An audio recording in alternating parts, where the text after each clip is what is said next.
créateurs d'entreprises qui durent sont des héros des temps modernes. Je m'appelle Jean Barluet, développeur de business et passeur d'histoire. Je roule sur un quart nord-ouest de la France à la rencontre des patrons de boîtes. Avec le podcast Small is Beautiful, nous irons écouter chez eux ces entrepreneurs qui nous racontent les premières années de leur entreprise, les premiers contrats, clients, fournisseurs, toute la fragilité et l'excitation des débuts.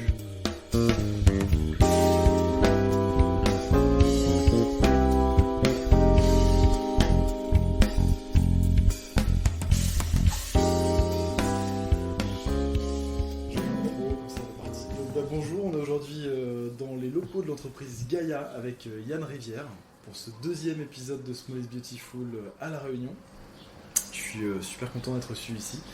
Les locaux sont super beaux, le bâtiment est récent, vous allez nous raconter ça, tu vas nous raconter ça Yann parmi dans les éléments de l'émission. Je suis super content d'être ici parce que c'est une autre typologie d'entrepreneur par rapport au premier qu'on a pu faire à La Réunion avec Loïc.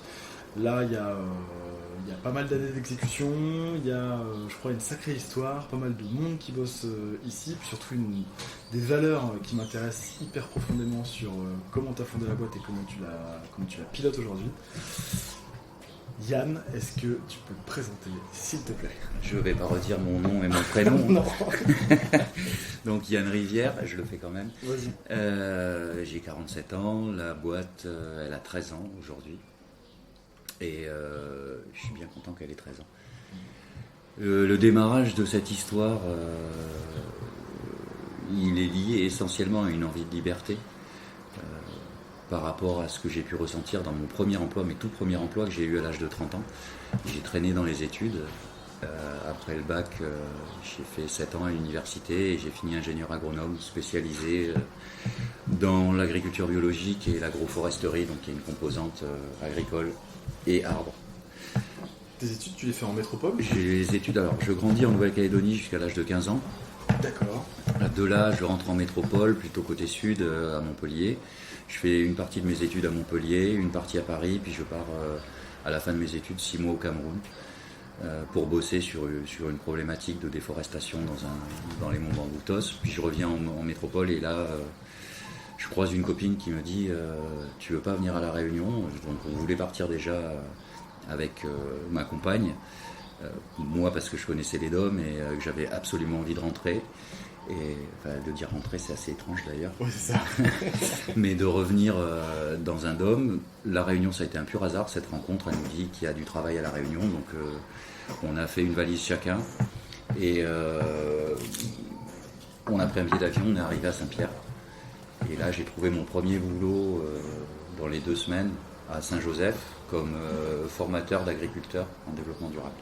Donc en 2 semaines, tu arrives ici, tu trouves un job. Ouais, petit travail, coordinateur en agroforesterie, donc dans une association de Saint-Joseph qui était adossée à la région et au lycée agricole de Saint-Jean, donc formation et plan de développement sur l'aménagement durable et l'agriculture biologique à La Réunion. Ça, c'était en 2001. Et j'y reste 3 ans. Au bout de 3 ans, l'association périclite pour des raisons politiques entre la région et le président de l'association. Je ne vais pas m'étaler là-dessus trop. Je me retrouve au chômage et je monte ma première boîte en conseil pour les agriculteurs où j'ai eu un client au bout d'1 an.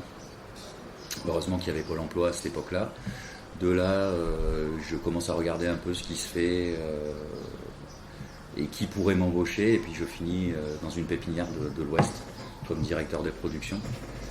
Et c'est là que j'ai ma première réelle confrontation avec le monde de l'entreprise qui jusque-là n'était absolument pas dans mon champ de réflexion. Pour moi, le capitalisme, je suis resté dans des images tronquées comme on peut entendre à l'heure actuelle. C'était pas mon train, les entreprises, les patrons qui gagnent de l'argent. L'argent était un problème aussi. C'est pas ton éducation, ça ? C'est pas mon éducation du tout. Okay. On est plutôt d'une famille de gauche où c'est avant tout les valeurs du métier, de la qualité du métier, de l'épanouissement qu'on peut rencontrer dans un travail qui dirige le choix d'un travail et pas l'asservissement à un patron. Donc quand je dis première confrontation avec le monde de l'entreprise, c'est pour de vraies premières. Je je me retrouve dans un système où les collaborateurs qui travaillent sur le terrain, donc en pépinière de 6h du matin à 15h, sont assez maltraités, et en termes de salaire et en termes d'équipement. Et du coup, les 6 premiers mois, j'ai fait un diagnostic de là où j'étais. Au bout de 6 mois, j'ai réorganisé tout le travail, en partie vers le confort du travail des ouvriers qui travaillaient sur le terrain, et sur leur protection avec les produits phyto qu'ils utilisaient. On a doublé le chiffre d'affaires en 1 an de cette pépinière, juste sur de la réorganisation, de la planification et des process de production, et en ajoutant du confort aux salariés et en augmentant leurs salaires, qui ont tous été augmentés de 15%. À ma demande, il a fallu que je mette un gros pressing au boss de l'époque pour pouvoir y arriver, mais on l'a fait.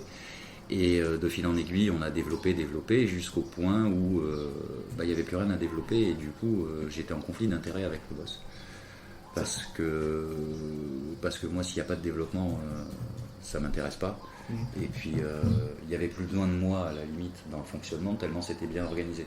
Et pas par moi, par les collaborateurs de l'époque. Juste pour comprendre, parce que moi quand j'entends pépinière d'entreprise, je vois pépinière, un parc d'entreprise jeune. Absolument pas, pas, c'est une pépinière où ils poussent des arbres.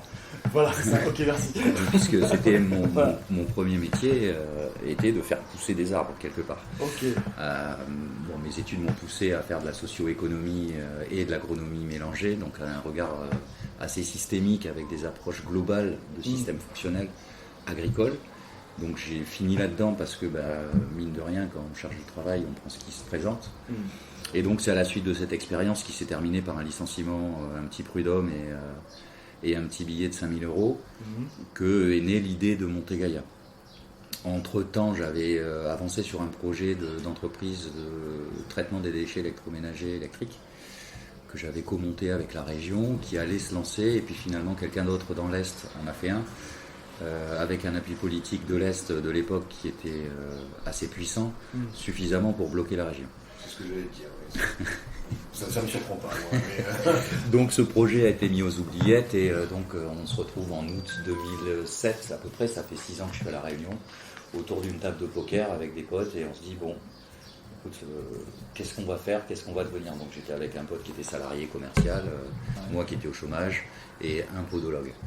D'accord. Et un autre qui faisait rien non plus, et on s'est demandé qu'est-ce qu'on pourrait faire pour gagner notre vie, et on est tombé sur le solaire, le shot solaire, les chauffe-eau solaires. Donc vous faites une partie de poker, quatre copains, les métiers n'ont rien à voir, c'est ça, si j'ai bien compris. Et vous dites, on a plein de dos d'engraisser les autres. On va monter notre boîte, exactement. Okay. On monte notre boîte, on est nos propres patrons, et puis qu'est-ce que c'est qui peut rapporter, aller très vite surtout, et qui est porteur en ce moment. On est en 2007, et à La Réunion, on se vend 12 000 chauffe-eau par an. Et on se dit que si on en faisait 1000, ça serait super. D'accord. Sachant que le chauffe-eau solaire, pour moi, qui suis quand même pas mal d'années à La Réunion, t'as pas choisi le secteur, alors certes porteur, mais il y a déjà des... Comment je veux dire, de manière crue un petit peu, c'est déjà établi, quoi. Oui, il y a déjà... Rentier de situation, quoi. Exactement, il y a trois grosses entreprises, une dont les actionnaires sont Total et EDF, l'autre qui est un industriel implanté depuis 20 ans à La Réunion, et le troisième qui est un industriel implanté en métropole et qui est le premier fabricant de chauffe-eau solaire de France à l'époque, qui est implanté à La Réunion avec son usine. Donc 2 usines à La Réunion plus un troisième. À eux 3, ils portaient 95% du marché. D'accord. Donc ça, on ne s'en rend pas bien compte au début. On va voir l'usine locale purement réunionnaise, et on lui demande de nous fournir des cuves, qui nous dit non. D'accord. Ça commence comme ça. Donc, on a monté notre société, on a un pseudo-comptable qui nous fait des pseudo-statuts. Enfin, tout se fait comme un débutant. On n'est pas en 2020 où on peut retrouver de la ressource documentaire et des appuis à droite à gauche, quels que soient les syndicats, pour nous aider à monter une boîte.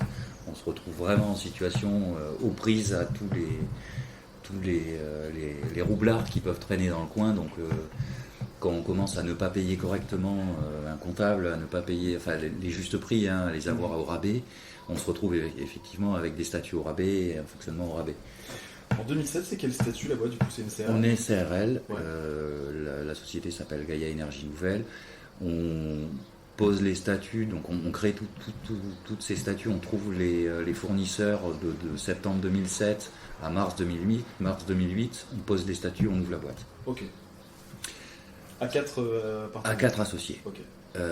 Avec une répartition du capital à peu près équitable sur le papier, parce qu'on n'est que 2 à y mettre de l'argent en réalité. Donc il contribue très rapidement à l'élimination d'un premier associé pseudo-associé qui n'a pas mis d'argent dans les 3 mois. Et donc on lance le truc et il se trouve que en fait on n'a pas assez d'argent. Ouais. On arrive avec un capital avec 25 000 euros à l'époque, ce qui est énorme, qu'on a apporté pour moitié, moi avec mon résultat de prud'homme et mon associé, je crois qu'on amène chacun 5 000 euros et que finalement on allait demander des sous à nos parents pour arriver à 25 000 euros. De là, on va voir les banques pour leur emprunter 50 000 pour passer notre première commande qu'ils ne nous prêtent jamais. On n'a pas de réponse. Au bout de 6 mois, on n'a pas de réponse et au final, on réemprunte de l'argent à nos parents pour passer la première commande. Banque locale ou Banque locale, tout ouais. à fait. De toute façon, Ok. il y a une forme d'hégémonie du local dans le domaine financier à La Réunion qui fait qu'aller voir à l'extérieur est impossible. D'accord. Donc on se retrouve là, on passe notre première commande, c'est assez rigolo. On reçoit notre premier container qui contient que des chauffe-eau, mais d'une qualité médiocre. Ah, ils viennent d'où du coup Alors le sourcing nous amène à trouver une boîte espagnole qui fabrique en Chine intégralement ces chauffe-eau et qui nous fait croire qu'elle répond aux cahiers des charges nécessaires à l'installation des chauffe-eau dans les DOM. D'accord. Donc on se retrouve avec un chauffe-eau, mais vraiment, s'il devait y avoir plus bas, je ne sais pas si ça existe. C'est possible. En gamme, je ne sais pas. La tête que vous avez dû faire en nouveau Ouais, container, quoi. ouais. Alors déjà le packaging, hein, c'était des caisses en bois dans lesquelles il y avait les produits, avec à l'intérieur des trucs déjà rouillés à la livraison. Il y avait 10 chauffe-eau. On a posé ces 10 chauffe-eau. Ah, on a posé. C'est qui les mecs qui posent? Alors les mecs qui posent, c'est un poseur sous-traitant qui fume des joints sur les toits quand il pose ses chauffe-eau. Ah, c'est ça. C'est nous quand après avoir vidé les containers, on ne sait pas quoi faire de la journée et que on se dit bon, on va aller poser un chauffe-eau, mais d'abord il faut les vendre. Alors, ouais, Ces 10 premiers chauffe-eau, c'est nous aussi. D'accord. En fait, on fait un peu tout à ce moment-là. Ces 10 premiers chauffe-eau, on a mis 2 mois à les poser. Donc, avec 10 premiers chauffe-eau, on fait 50 000 euros de chiffre d'affaires. Ça va quand même. Des chauffe-eau qu'on paye avec le octroi de mer et tout ça, 35 000. Donc, en fait, les 15 000 qui résultent de l'opération nous servent tout juste à passer une commande et demie à suivre. Sans se payer dans l'histoire, sans avoir de loyer, parce qu'on décharge le premier container dans un jardin, on n'a pas de bureau. Le bureau, c'est ma chambre à la maison. Voilà. Donc, ça commence comme ça. C'est des particuliers qui vous vendez dans ça? Ouais. Donc là-dessus, pareil, on se dit, bon, on va pas aller faire du porte-à-porte et on lance une campagne avec une société qui passe des appels pour nous, qui nous fait des rendez-vous qualifiés. Donc c'est des appels sortants, un plateau téléphonique, c'est un plateau téléphonique qui passe des coups de fil, qui nous donne des rendez-vous qualifiés, entre guillemets, et nous, on est censé aller faire la vente. Alors quand je dis nous, c'est les 3 associés qui restent. Parce qu'il y en a un qui a pas mis d'argent. Il y en a un voilà, qui est parti. Et donc, il se trouve que parmi les 3, il y en a un qui est censé aller faire ses rendez-vous, qui ne va pas les faire. Et qui nous fait croire qu'il les fait. D'accord. Et donc, on dépense 1 500 euros pour 50 rendez-vous qui ne sont pas faits. Pas honoré. Ça nous est à peu près tous arrivé autour de la table, en tout cas, un ou deux, voilà, mais bon, ouais. Voilà, donc voilà un peu l'état d'esprit. Ça, ce mode de fonctionnement dure. On fait un exercice au final où on s'en sort pas trop mal. Donc ouverture de la boîte mars 2008, premier exercice mars 2008, 31 décembre 2009, et on arrive bon gré mal gré avec du photovoltaïque, à un peu de chauffe-eau à faire 300 000 euros de chiffre d'affaires en 1 an et demi. C'est beau. Dans les conditions dans lesquelles on l'a fait, on a trouvé ça pas mal. À combien de bras 3. Ouais, c'est ça. Enfin 3 bras, Plus 6 quelques bras constats. du coup. Ouais. Pardon. Merci. Parce que pas de bras, pas de chocolat, mais là il était des bras complets. Et donc du coup, premier exercice, c'est ça. Alors le constat qu'on fait à ce moment-là, c'est, en tout cas le mien, je passe la moitié de mon temps au bureau à régler des problématiques administratives. à faire des dossiers, à répondre à l'URSSAF, enfin, bref, toute la relation avec les interfaces officielles, impôts, et donc du coup, je ne suis pas sur le terrain et je ne peux pas vendre. Initialement, je ne suis pas du tout un commercial, mais alors pas du tout. J'ai, compte tenu de ma manière de m'exprimer et d'être relativement franc, je ne peux pas tout dire et je ne peux pas mentir. C'est compliqué pour moi de mentir. Et puis ça se voit. Donc du coup, néanmoins, j'ai quand même revêti cette casquette parce qu'à un moment donné, il faut toutes les revêtir quand on monte sa boîte. Ouais. Et surtout, bien se répéter que ce qu'on fait avant tout, c'est pour parvenir à quelque chose. Donc il faut renoncer à rien, dans la limite de ses valeurs et de la morale, mais il faut renoncer à rien et se donner les moyens de pouvoir atteindre ce qu'on veut. Et ça, je l'avais compris déjà à ce moment-là. Donc du coup, on fait un pari, j'appelle Audrey, qui est encore là aussi aujourd'hui, et qui bossait avec moi à la pépinière, et à qui j'avais promis que ça serait notre première assistante, parce que les conditions de travail, je ne vais pas revenir dessus, ont fait que je suis parti, mais j'étais pas le seul à pouvoir partir. On n'a pas tous le courage de partir non plus, parce qu'on a un salaire. Et donc du coup, je l'appelle et je lui dis, voilà Audrey, j'ai un deal et un pari, je ne sais pas comment on va te payer, mais je suis prêt à t'embaucher pour que tu rentres comme assistante commerciale chez nous. Et du coup, en fouinant un peu, je me suis rendu compte que Pôle emploi finançait 4 mois de salaire. Je ne sais plus quel procédé c'était à l'époque. Enfin, il finançait 4 mois de salaire de la première embauche du premier salarié qui était chez Pôle emploi. Donc du coup, elle a démissionné. Elle s'est retrouvée au chômage sans indemnité, mais le fait qu'on l'embauche a conduit à ce qu'on soit payé et qu'on puisse lui verser un salaire. Donc elle a fait le choix quand même de se dire, je pars dans l'inconnu, j'ai 4 mois à peu près. On lui a dit, voilà, t'as 4 mois de salaire, après on sait pas ce qui va se passer. Elle vient sur le fait qu'elle te connaisse et qu'elle ait déjà bossé avec toi. Ouais. Ok. Et donc, elle démissionne, elle arrive chez nous. Le process avec Pôle emploi se déroule super bien, et en fait, l'année 2010, on fait 1,2 million de chiffre d'affaires. C'est-à-dire que le fait donc, que 300 000 sur 18 mois 2009, ouais. Et l'année d'après, 1,2 million. x 4. Ouais.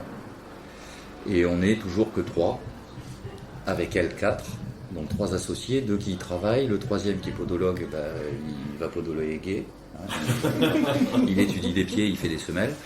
Ouais. Et voilà. Et à côté de ça, on trouve des bons sous-traitants. Enfin, j'ai passé toute la recherche produit pour améliorer la qualité, qu'on a réussi à faire au final, à tomber sur un Français en Chine qui finalement travaillait pour la boîte espagnole, s'est barré avec les process, l'usine, et nous a proposé de nous fabriquer nos chauffe-eau selon nos plans, ce qu'on a réussi à faire. Ah, donc la fameuse première commande un peu foireuse avec les Espagnols, il y avait cette pépite de mec dedans. Exactement, okay. Avec qui on a bossé jusqu'en 2012 au final, parce que lui aussi finalement a dérapé et a fait qu'on est passé par ailleurs. Okay. Mais c'est notre histoire produit. Mais bon, disons qu'on a amélioré les produits en chauffe-eau solaire et les centrales photovoltaïques, c'était assez simple. Les panneaux, la qualité elle est reconnue, les onduleurs aussi. Et après on fait que de l'assemblage et du dimensionnement. C'est à cette occasion qu'on s'est rencontré avec Clément d'ailleurs. Il me semble que c'est cette époque. 2008, ouais, c'est cette époque-là. Je me mettais à mon compte. Il me semble. Et donc du coup, 1,2 million, 250 000 de résultats. Yes. L'année de ouf. On est super content et on prend un redressement fiscal. Voilà, si tu veux, deuxième année d'activité, bim, les impôts sur la tronche. Alors ça c'est quoi, c'est un concurrent jaloux Probablement, parce qu'on avait fait notre premier salon, on arrive avec des produits chinois, on est assez novateur dans la com, on n'a pas la langue dans nos poches, et puis on vient bousculer un certain nombre de choses.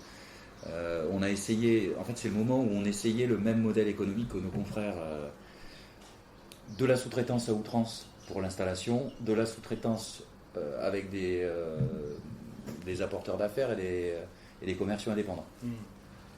On s'est vite rendu compte, là on commençait tout juste en fait, mais début 2011 on s'est vite rendu compte que ça pouvait marcher que si tu avais de la notoriété.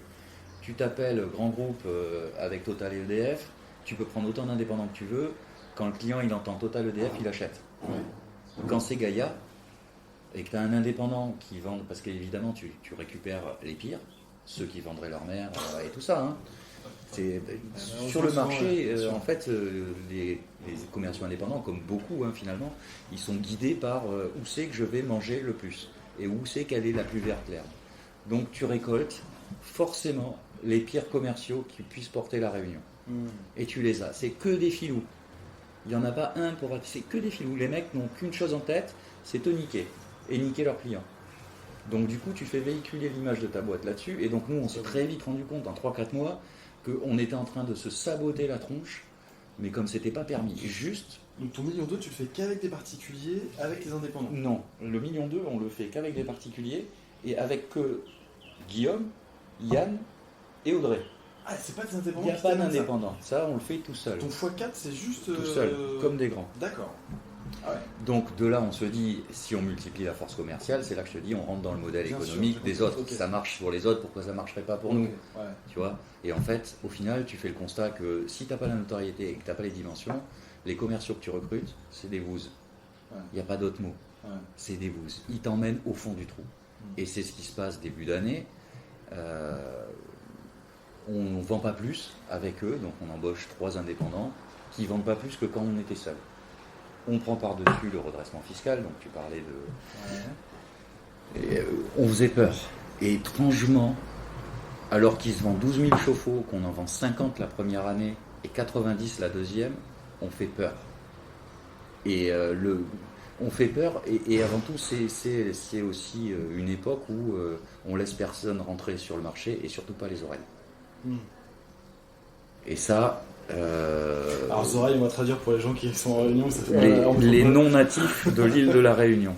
Ok, merci. On fera aussi un petit lexique avec le 3 de mer. C'est ça. C'est la spécificité de la Réunion. Avec Donc au final, voilà, on se retrouve dans cette situation, et là, ce qu'on se dit, bon, il n'y a pas 36 solutions, ça a marché pour Audrey, on va embaucher. Ouais. Et c'est là que, en fait, on a vraiment dérangé, c'est qu'on rentre dans un modèle économique en disant, on va avoir des salariés. Et on va embaucher des commerciaux et on va les nourrir avec nos valeurs. Et on est durable, quoi. Et surtout, on fait le pari qu'ils vont grandir avec nous. Et qu'on va pouvoir nourrir l'image de notre société et qu'on va maîtriser ces choses-là. On ne va pas se retrouver à la portée de n'importe qui. Et on fait pareil avec les premiers poseurs de chauffe-eau et avec les premiers chargés de clientèle. Les premiers chargés de clientèle sont encore là aujourd'hui. D'accord. Ça fait 10 ans. Aujourd'hui, ils sont...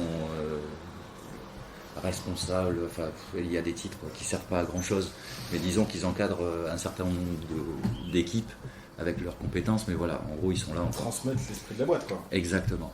Donc là, au final, c'est le premier pas vers, on change le modèle stratégique et économique du solaire à la Réunion, on fait des embauches. Ce que ne faisaient pas nos confrères. C'est-à-dire qu'on commence à mettre un pied dans le plat. C'est-à-dire que Total et tous ces gens-là, non, c'était que des indépendants.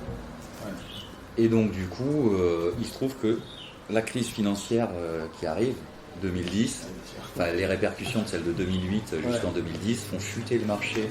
Alors d'un côté de l'eau chaude solaire à 6000 chauffe-eau par an, et de l'autre côté le photovoltaïque dont le tarif disparaît, le tarif de rachat disparaît, la défiscalisation disparaît, donc il faudrait une petite présentation de ce que c'est la défiscalisation, mais bon, bref, plus de crédit d'impôt pour le particulier sur le photovoltaïque. Donc le marché de 18 000 passe à 6 000, le marché de 12 000 passe à 6 000, réduction de moitié, gros pétage de gueule des grosses usines, dont les business plans sont montés avec un minimum de 2000 chauffe-eau, 2500 par an, Il faut les faire tourner. par an. bien sûr. Hein. Donc les usines ferment les unes après les autres.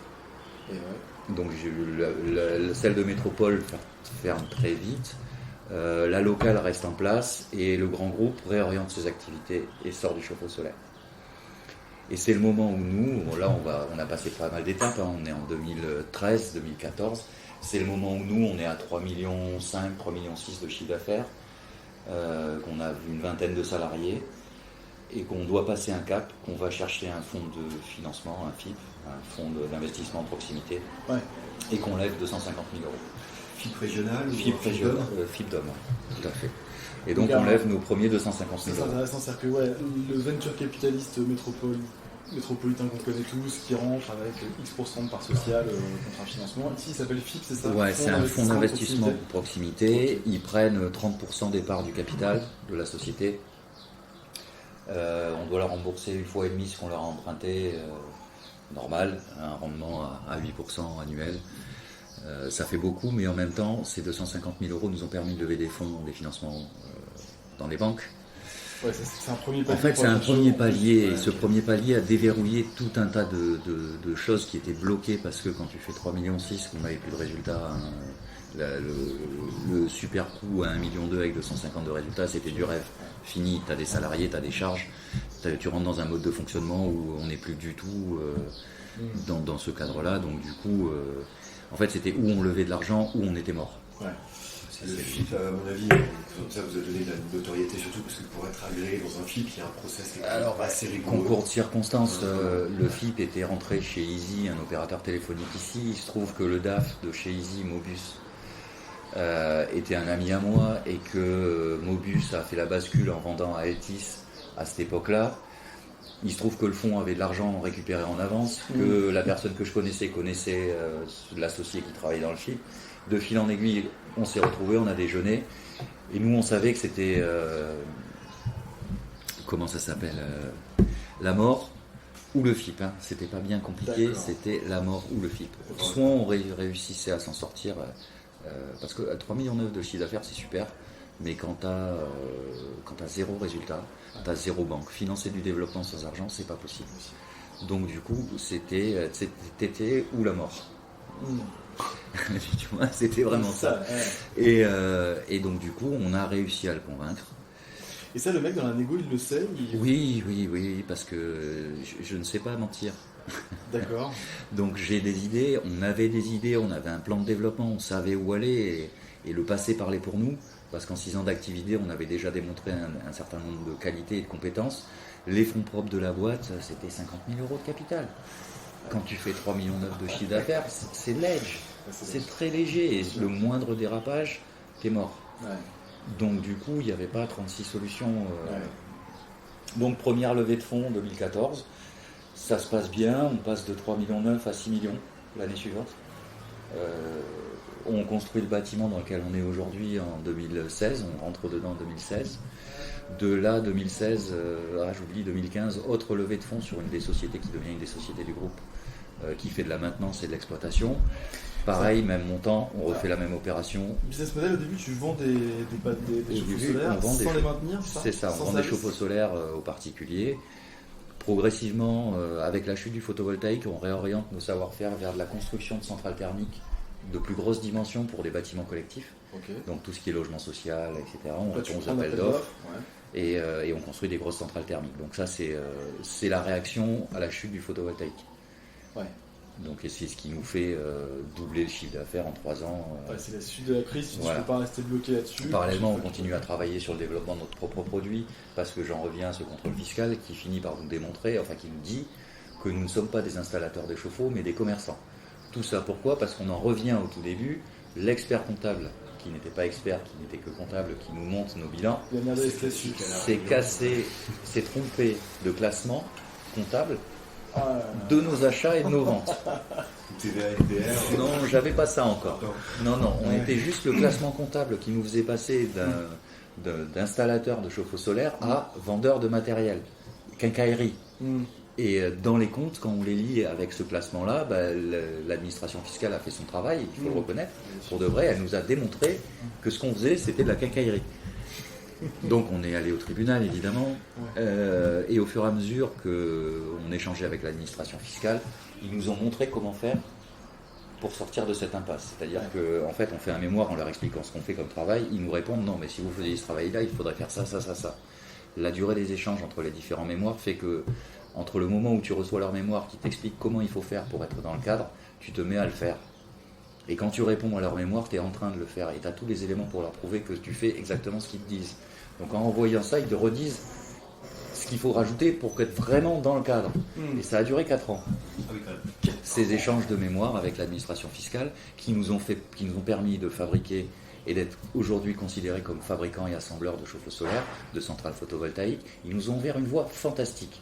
C'est-à-dire que ce contrôle fiscal, s'il n'a pas lieu, on n'existe pas aujourd'hui dans les dimensions dans lesquelles on est. Ouais, finalement, c'est une espèce de coach. Exactement. Et en fait, il te montre la voie, il t'explique. Là où il ne faut pas avoir peur, c'est rentrer en conflit avec eux devant un tribunal sans en faire une affaire personnelle. C'est-à-dire que très vite, tu te rends compte qu'ils ont raison. Ils sont bienveillants en fait. Ils font leur travail. Disons qu'il n'y avait pas de jugement de valeur ou quoi que ce soit. Ils te déclinent ce qu'il faut faire pour entrer dans le cadre. Et en te montrant que toi, tu n'y es pas à l'heure actuelle. Donc on a juste fait que ce qu'ils nous disaient de faire. Donc on gagne au tribunal administratif ici, en 2015. Ils conduisent, ils font appel, et on va en cour d'appel de Bordeaux, et en 2016, on regagne. À partir de là, on a nos galons, on est des fabricants de chauffe-eau solaire, et donc s'ouvre à nous, enfin, la possibilité de bénéficier de toutes les aides disponibles pour les industriels de la Réunion. Ce qui déplaît fortement au tissu industriel local, dans la mesure où on est parti sur un modèle économique, où on fait fabriquer sur nos cahiers des charges les matériaux à l'extérieur et qu'on les assemble à la Réunion. Notre principe, c'est les outils industriels développés hors de la Réunion sont changés, performants, renouvelés tous les 6 mois et au top de ce qui peut être l'industrie. À la Réunion, on fait un investissement industriel, il doit durer 10 ans. Chez nos partenaires aujourd'hui qui fabriquent des capteurs d'eau chaude solaire ou des cuves, selon notre cahier des charges, parce que ça aussi on l'a développé en interne, on a déposé notre marque depuis, mais leurs outils industriels, ils changent tous les 6 mois. Ils ont une performance et un rendement écologique et environnemental qui est 10 fois supérieur à ceux fabriqués à La Réunion. Donc, non seulement ça nous coûte moins cher d'acheter un produit meilleur, avec une empreinte environnementale plus faible. Aujourd'hui, on a fait 15% de nos achats en Chine, tout le reste c'est en Europe. Donc on a aussi changé de modèle d'approvisionnement, mais au final on fait de la conception et par notre propre bureau d'études et un associé qui est là depuis 2011, parce que je n'ai pas parlé de l'évolution des associés, mais en 2011 on fait rentrer Benoît, et Benoît, son métier c'est de dessiner des chauffe-eau. Donc il nous dessine, il nous fait le cahier des charges de nos produits, et donc aujourd'hui on fait fabriquer. La valeur ajoutée de la fabrication, on ne la fait pas à La Réunion, c'est certain. Par contre, on achète des produits 2 fois moins chers que si on devait les produire à La Réunion. Et cette valeur ajoutée-là, c'est celle qui sert à payer nos salariés. Et c'est pour ça que tout à l'heure, je te parlais en off du RSE. Qu'est-ce qu'on fait pour La Réunion ? Eh bien, on utilise la valeur ajoutée des produits qu'on a conçus ici, fabriqués à l'extérieur, assemblés ici, pour payer nos salariés. Et aujourd'hui, il y a plus de 100 collaborateurs, ce ne sont que des CDI. Conception dans le bureau d'études ici. Oui, production en Chine, en Europe, en Grèce, en Espagne, un peu partout. Meilleur produit, moindre coût. Meilleur produit, moins de coût et moindre impact environnemental, parce que outils industriels surdimensionnés, enfin des vrais outils. Ceux qui nous fabriquent nos cuves à l'heure actuelle fabriquent 3 millions de cuves par an. Ils ont une ligne de production Gaïa pour 6000 cuves. Les capteurs en Grèce, c'est 50 000 capteurs par an. Dessus, il y en a 15 000 pour Gaïa. Donc voilà, on est dans des dimensions où une usine installée à La Réunion serait surdimensionnée pour produire ce qu'on consomme, coûterait trop cher, des outils trop gros, donc amortissables sur des années, alors que de l'autre côté, on est chez des industriels dont les outils sont, pour être dans la course mondiale et de la production mondiale, optimisés, et étonnamment, en Chine, c'est des machines japonaises et allemandes. Et ça ici, ça bloque, c'est-à-dire que les industriels réunionnais... On n'est pas dans le modèle classique des années 60, je monte mon industrie à La Réunion, je fabrique en important de la matière première, et c'est ça un industriel. Et cette vision-là, elle n'existe plus depuis 25 ans au niveau international. Quel constructeur automobile fait 100% des éléments qui constituent la voiture ?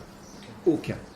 Donc, qu'est-ce qu'on a fait ? On a juste fait un parallèle entre ce mode de fonctionnement-là et celui qu'on pouvait faire à La Réunion.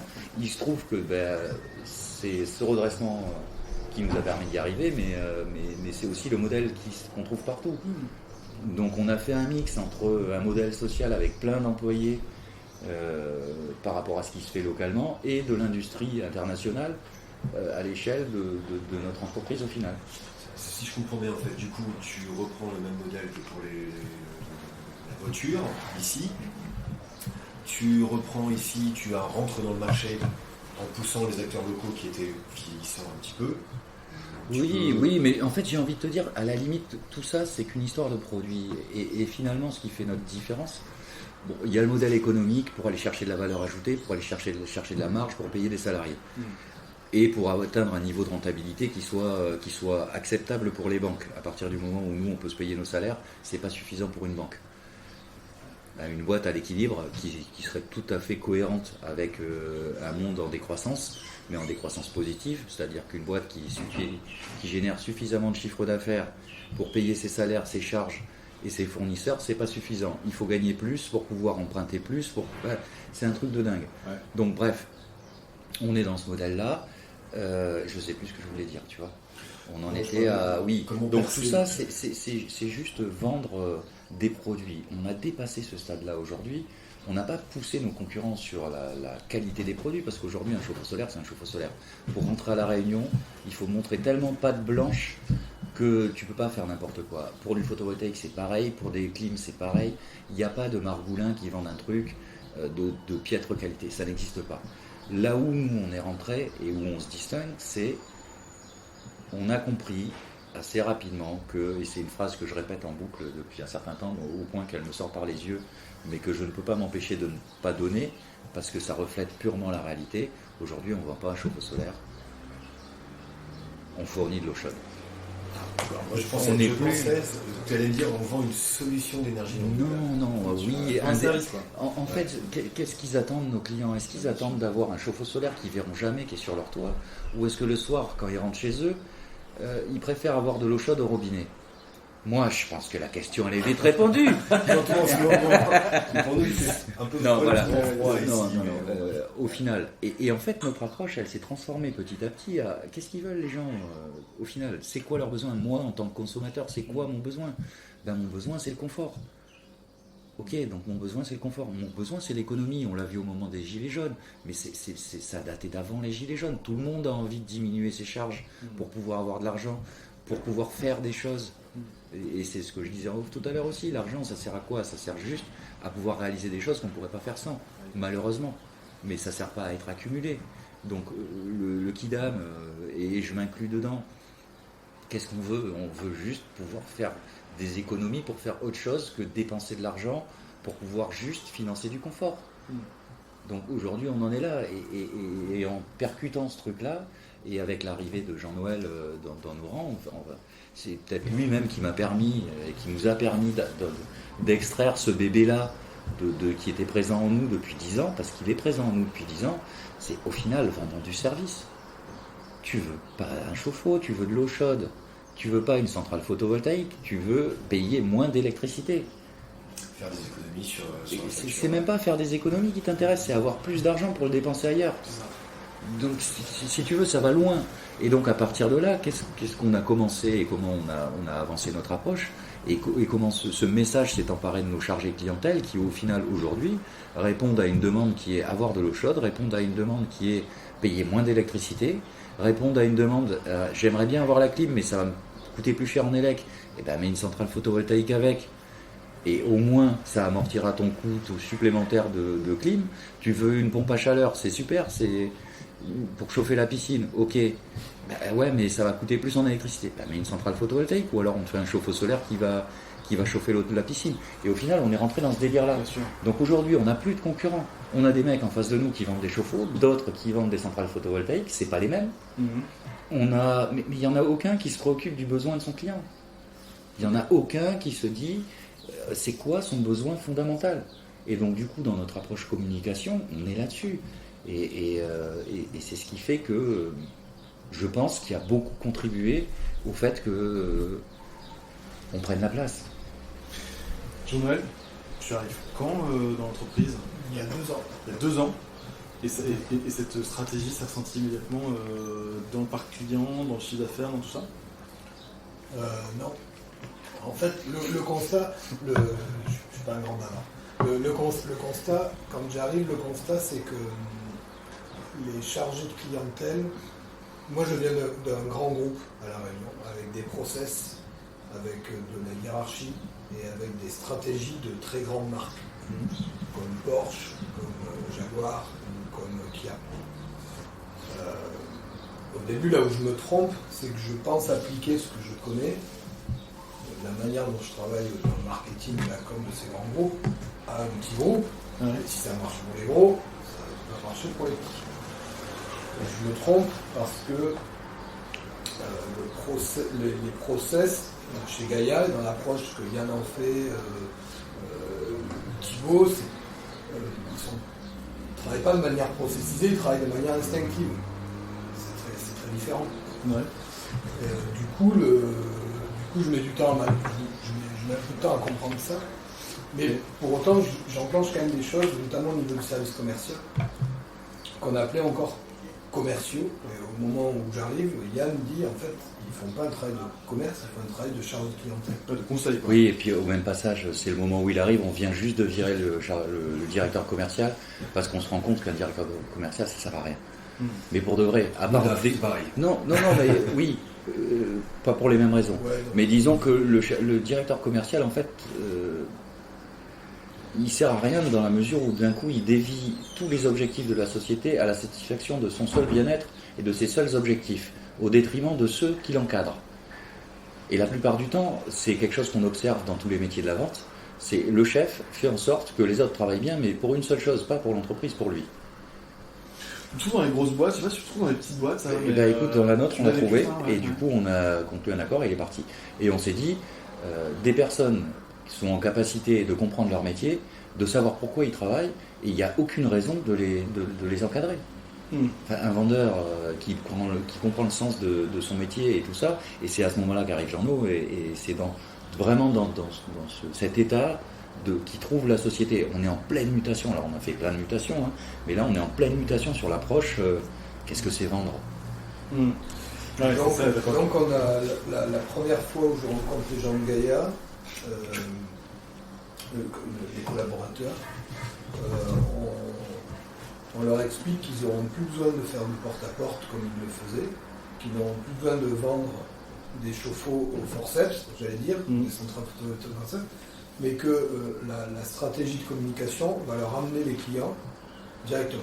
Et ça, ils n'y croient pas. Et ça, la première fois que je leur raconte ça, que Yann leur raconte ça aux commerciaux, qui se voient encore dans leur tête comme des commerciaux, ils disent oui, c'est des paroles de mecs de là-haut qui ont fait des études, qui font de la pub, qui font des trucs comme ça, mais c'est des conneries. Nous, on est des gens de terrain, c'est pas vrai. Il faut que j'aille faire la rue, taper aux portes pour vendre des Premier argument. Deuxième, on envisageait déjà le fait de programmer directement les rendez-vous dans leur carnet d'adresse et dans leur agenda. Et là, choc culturel. On le remet dans notre poche, on dit on verra dans 6 mois. Voilà.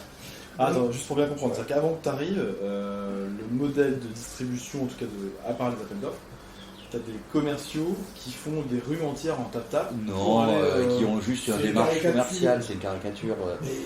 Ils font du porte-à-porte. Ouais. On fait des opérations caravanes avec 15 bagnoles qui vont dans un quartier et qui tapent à toutes les portes, des salons de la maison, des choses comme ça. Donc le mode traditionnel de vente de nos confrères, alors que ce sont des salariés, les autres le font en indépendance, c'est la seule différence. Okay. Mais on utilise les mêmes recettes qui existent depuis 5 ans. Phoning, voilà. Réseau, quoi. Exactement. Et Phoning, c'est eux qui le font. C'est même pas en interne, ils se débrouillent. En fait, ils veulent leur indépendance. En gros, qu'est-ce qu'on a fait? On a salarié des indépendants. Ouais. Et oui, il ne faut pas oublier que la force commerciale qui connaissait le chauffe-eau à l'époque, c'était des indépendants des grands groupes. C'est un contresens complet du modèle en fait. Pour l'instant, c'est plutôt essayer de mettre des salariés en indépendant, la grosse tendance. Et voilà, oui, on n'est absolument pas dans le délire Uber. Ça, c'est certain. Oui, c'est ça. Donc, oui, non, pour en revenir, voilà, on arrive dans cette situation où ce sont des anciens indépendants salariés à qui on essaye de faire comprendre qu'à un moment donné, la stratégie, ça va être qu'ils soient réellement des chargés de clientèle et plus des commerciaux. Donc fini le porte-à-porte, et c'est le lourd travail de Jean-Noël. Moi j'ai appelé ce que j'ai appelé des moissonneurs de devis. Ouais, bien sûr. Alors, en fait, c'est des gens qui moissonnent du devis parce qu'ils ont des réflexes d'indépendants, à savoir je ramène du devis signé, ça engage une com, et plus j'ai de devis signé, plus ma com est grosse, et plus j'ai un gros salaire, et la roue tourne comme ça, et comme un hamster, comme ça. Et oui, et à ce moment-là, d'ailleurs, pour pousser cette idée-là, on arrête les coms et on augmente les salaires fixes. Ah ouais, alors, on est assis tous les deux avec Jean, parce que alors. Nous, on est des vendeurs. Moi, je suis des vendeurs. Voilà. Donc, qu'est-ce qu'on fait? On définit avec eux, c'est-à-dire qu'on fait une réunion ensemble. Parce qu'il y a un clash, c'est un gros moment brouillon quand même dans la vie de l'entreprise au niveau de la distribution des produits pour le particulier. C'est que le fait de virer le directeur commercial, ça met un clash. Le fait d'avoir cette approche avec l'arrivée de Jeannot qui arrive un peu comme un cheveu sur la soupe, alors que nous on avance dans nos têtes en tant que dirigeants et puis on essaye d'y aller smooth, mais même le smooth c'est du trop rapide et c'est du trop vite. On arrive à ce moment-là avec ça et donc on leur dit bon, on veut que vous arrêtiez de moissonner du devis et qu'est-ce qu'il faut qu'on fasse et du coup ils nous disent nous on veut gagner de notre vie correctement. Donc on leur dit ok, pas de problème, mais quel engagement vous prenez en termes de volume? Et donc on définit une grille du junior au senior de salaire fixe qui va de 1500 à 2000 euros net par mois en dépit de toute vente. D'accord. Et on augmente les coms. Il y a combien de chargés de clientèle? 20 personnes. 20 personnes, ok, C'est pas mal. Et donc on augmente les coms. Et le deal, c'est en face de ces salaires et de ces coms, on met des volumes de chauffe-eau à atteindre à minima pour que la boîte elle puisse survivre. Et je leur explique comment fonctionne une société et quel est le minimum à faire pour atteindre un seuil de rentabilité et comment faire pour gagner de l'argent et qu'on y soit tous gagnants. Et là-dessus arrive Jeannot. C'est là où je leur explique que les modèles aujourd'hui sont plus à faire du porte-à-porte, mais en tout cas ça a la marge. Et je leur explique toute la stratégie de création de leads qualifiés qui vont entrer dans la société et que ça ne sert à rien de finalement moissonner du devis qui n'aboutit qu'une fois sur 4 ou sur 5, qu'on préfère qu'ils se concentrent à faire 10 rendez-vous pour signer 9 devis plutôt que 50 rendez-vous pour en signer 4. Tes leads, tu les fais venir par le digital du coup? Exactement. Alors avant moi, il y avait déjà du digital qui était engagé chez Gaïa, il y avait déjà un site internet, il y avait tout ça. Il faut se poser la question de pourquoi on a embauché Jeannot finalement. Et en fait, c'est toujours la même chose, c'est juste qu'on faisait mal les choses qu'il fait correctement. C'est-à-dire qu'il y a toujours un moment dans la vie d'une entreprise où, que ce soit les collaborateurs ou toi, tu atteins ton seuil d'incompétence. Moi, le mien, je l'ai atteint très très vite et j'ai toujours embauché des gens meilleurs que moi dans les domaines pour lesquels ils étaient embauchés. Merci, c'est la base, c'est la base de la réussite. Et donc, là où on était mauvais, c'était en coordination de la communication extérieure et intérieure de la société. Donc, on s'est dit, il nous faut quelqu'un qui va être en capacité de coordonner et de réfléchir et de penser la stratégie qu'on a, de la traduire en planification, en relation avec l'extérieur et avec l'intérieur. Et c'est comme ça qu'on a embauché Jean-Loup. C'est-à-dire qu'il y avait effectivement de la com, on a dépensé beaucoup d'argent à tort et à travers, sans avoir un coordinateur général. Et donc du coup, on arrivait à maintenir une image, une notoriété, sans la pousser au top de ce qu'elle pouvait être. Et elle était mal placée en fait. Moi c'est le premier diagnostic que je fais. Et t'as un mec, tu l'embauches, il te dit tu fais de la merde. Non, j'ai pas dit ça. Si, c'est comme ça entre les lignes, il nous a dit ça. Gaïa était connu sur la place, le nom était connu, la couleur était connue, la mascotte était connue, mais quand on demandait aux gens qu'est-ce que fait Gaïa, ils nous disaient vous lancez des armes, vous faites de l'écologie, c'est comme ça, c'est l'écologie. D'accord. Et je leur disais non, en fait, nous on vend de l'eau chaude et de l'électricité solaire. D'accord. Et donc du coup, à partir de ce constat-là, donc le gars te dit tu fais de la merde. Tu dis t'as de la notoriété. Non, oui, voilà. Et en fait, à partir du moment où il te dit ça, tu dis oui. Tu dis oui. Tu peux pas dire autre chose. C'est factuel. Okay. Parce qu'on s'en rendait bien compte. Et donc du coup, c'est là que ça arrive. Donc après, voilà, c'est un mix, c'est quelques ajustements sur le site internet. C'est un mix média aussi qui est différent. Pour moi, même si je suis très leads, web, internet et compagnie, je considère que les masses médias ont toujours leur raison d'être pour gagner en notoriété. Surtout sur un territoire comme la Réunion.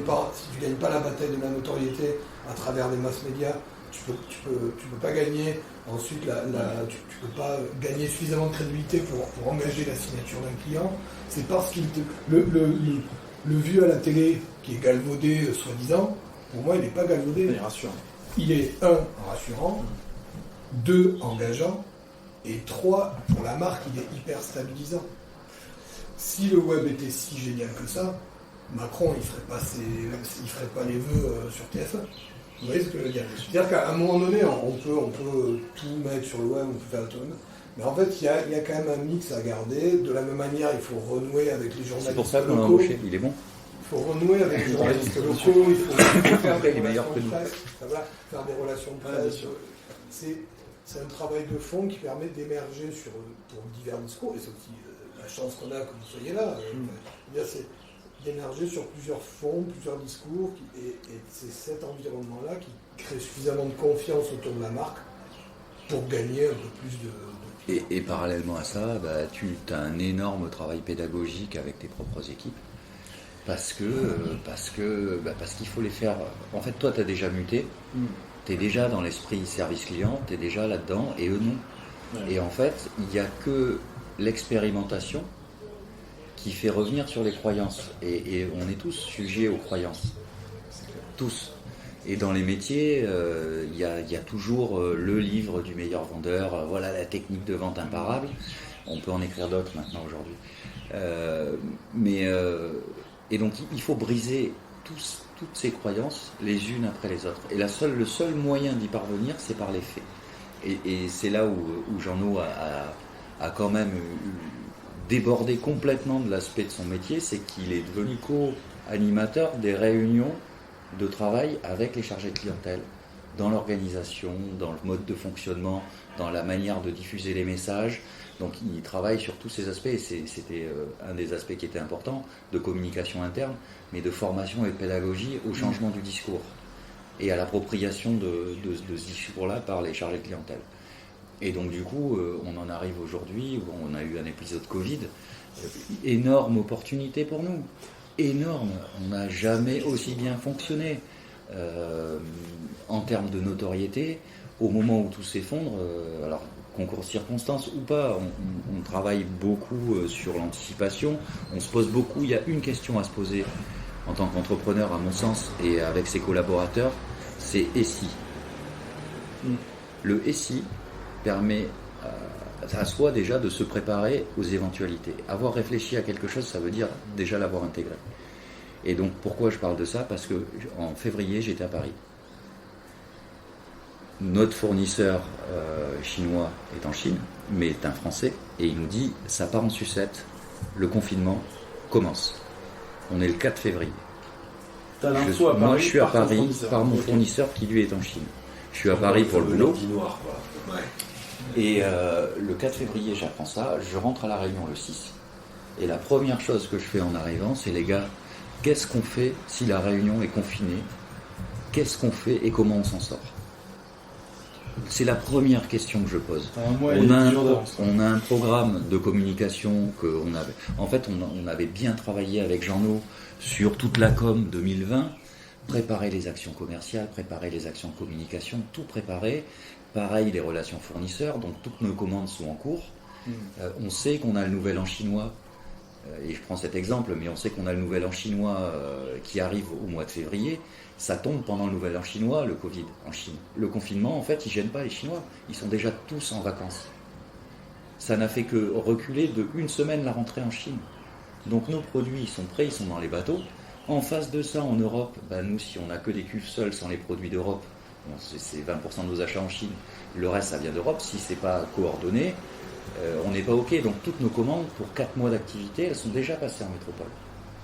Et pareil en Chine. Et donc, la question qu'on se pose, c'est qu'est-ce qui se passe si ça part vraiment en cacahuète ? Comment on fait ?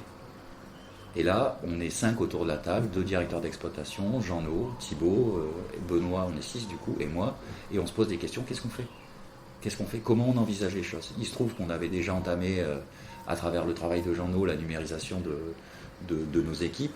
On n'a plus de papier, on n'a plus du tout de papier, c'est des tablettes avec un process de signature électronique, ils voient les des clients. super logiciels, là, des CRM, des trucs comme ça. Non, alors c'est beaucoup plus simple, c'est moins cher, il y a plein de logiciels qui sont pas chers, très fonctionnels, des applications, des applicatifs qui pour 5 000 € te développent tout ce que tu veux en fait.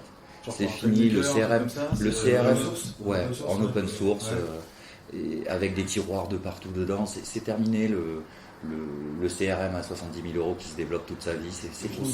Ça marche pas, ça ne C'est marche pas pas. des petits trucs d'abonnement à 9,90 par Non, t'as un abonnement pour 2 000 € dans lequel tu mets tout un tas de tiroirs et après tu payes un abonnement de 50 balles par tablette et on te fait évoluer le produit au fur et à mesure de tes besoins.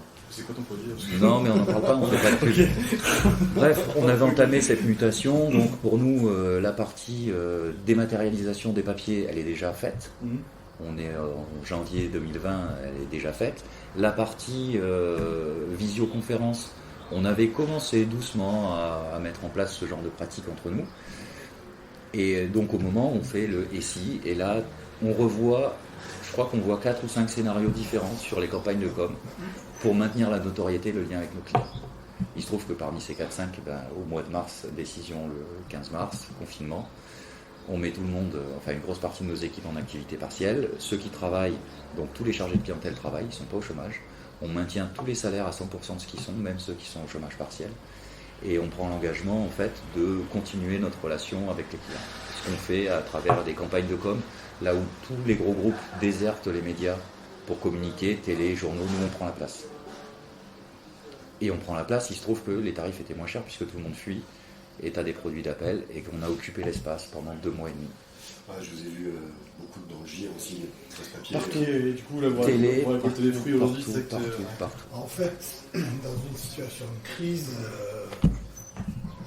il y a 2 solutions en communication de crise. C'est soit on en fait une opportunité pour émerger, soit on a tellement les reins solides qu'on se met dans sa coquille, on attend que ça passe, on espère que la notoriété acquise ces 70 dernières années nous permettra de réémerger plus tard en doublant le budget com sur l'année suivante.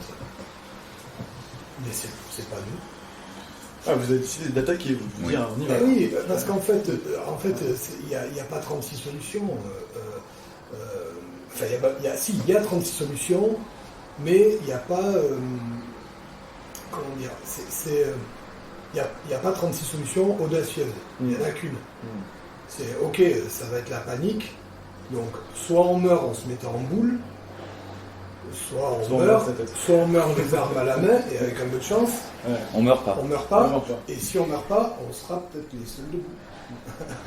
Et donc du coup voilà, c'est pour ça que je reviens sur l'importance de if, what if, et si, ça permet en fait d'être dans un modèle où tu as déjà travaillé aux variations de ce que tu crois être la meilleure solution et de ce qui va se passer. Parce qu'il y a un autre truc que j'ai appris pendant ces 13 ans, c'est que quoi que tu projettes de faire, ça se passera jamais comme tu as prévu.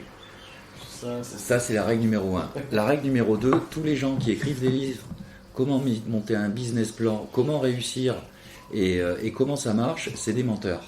Ils l'écrivent a posteriori. Moi aujourd'hui, je peux t'écrire un bouquin qui va t'expliquer comment réussir comme j'ai réussi. Mais a posteriori. Parce qu'il y a 0 méthode. Ça n'existe pas. Ce qu'on t'apprend à l'école, ça n'existe pas. C'est faux. C'est faux.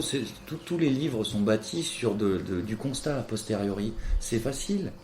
C'est très facile. Or, tu vas trouver des tips, oui. Par contre, la situation que tu vis, le cadre dans lequel tu es, l'environnement dans lequel tu es, et la manière que tu as d'ouvrir les portes aux opportunités, il n'y a que ça qui définit les clés de réussite. Donc oui, il y a des règles de base économiques. Certains, on est dans un système processé à fond, avec une réglementation qui te cadre à fond. Donc à partir du moment où tu respectes ça, ou alors que tu joues un peu avec les limites, sans jamais les franchir, parce qu'il faut savoir être borderline aussi. Et puis quand tu comprends qu'après tu peux être complètement hors cadre, mais que du moment qu'à l'extérieur tu produis les éléments nécessaires à la compréhension à la fois des services fiscaux, administratifs de ton fonctionnement, il y a 0 problème. On a eu un contrôle fiscal l'an dernier, résultat, rien. Et pourtant, si tu regardes l'approche qu'il avait l'inspecteur à la base, c'était la 2e expérience, mais avec beaucoup plus de recul cette fois, avec un inspecteur fiscal, on lui a expliqué comment on fonctionnait, il nous a dit c'est pas conforme. C'est pas conforme, vous faites de l'abus de bien social. Non pas parce qu'on en faisait à titre perso, juste parce qu'on utilisait les ressources des sociétés des unes des autres pour travailler en synergie groupée. On lui a dit mais ok, maintenant ce que je vous montre dans les documents administratifs traduisent bien le fait de ne pas en faire. Il nous a dit oui.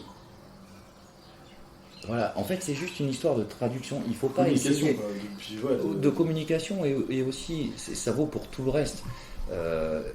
La question qu'il faut se poser au-delà du what if, c'est qu'est-ce que je veux ?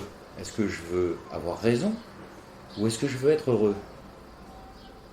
Il faut répondre à ces questions-là. Si tu veux avoir raison, Comment tu choisis ça mais c'est pas compliqué. Tu veux avoir raison, c'est que tu vas imposer ton modèle et tu vas dire voilà, c'est comme ça. Et si l'administration ne la comprend pas en face, si les gens que tu as en face de toi refusent de ne pas la comprendre, c'est des cons. C'est des abrutis, ils comprennent rien, le système est contre moi, c'est la merde, j'arrive pas à monter ma boîte. D'accord. Ça, c'est le choix, je veux avoir raison. Maintenant, il y a le choix, je veux être heureux. La première question que tu poses, c'est qu'est-ce qu'ils veulent entendre? D'accord. Oui, ok. C'est quoi qu'ils veulent entendre? Parce que finalement, ton histoire, ils s'en foutent. Ton projet, ils s'en foutent. Eux, ils veulent entendre un truc pour que tu rentres dans un cadre, dans une case, qui elle-même va remplir le taux de réussite qu'ils ont dans le cadre de leur métier. Comment le mec il fait pour boucler ton dossier? Voilà. C'est quoi la clé? Comment je fais pour lui rendre la vie simple et que ce soit facile pour lui? C'est une case, ok, pas de problème, ça va dans la 1, ça va dans la B. Parfait, parfait, voilà, vous avez votre subvention. Voilà. Et ça, je l'ai compris à force de me heurter au système.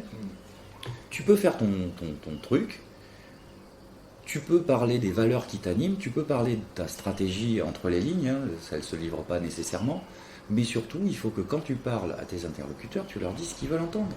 C'est pas du mensonge, c'est pas revenir sur ces valeurs, c'est ne pas perdre de vue que ce que tu veux, c'est être heureux.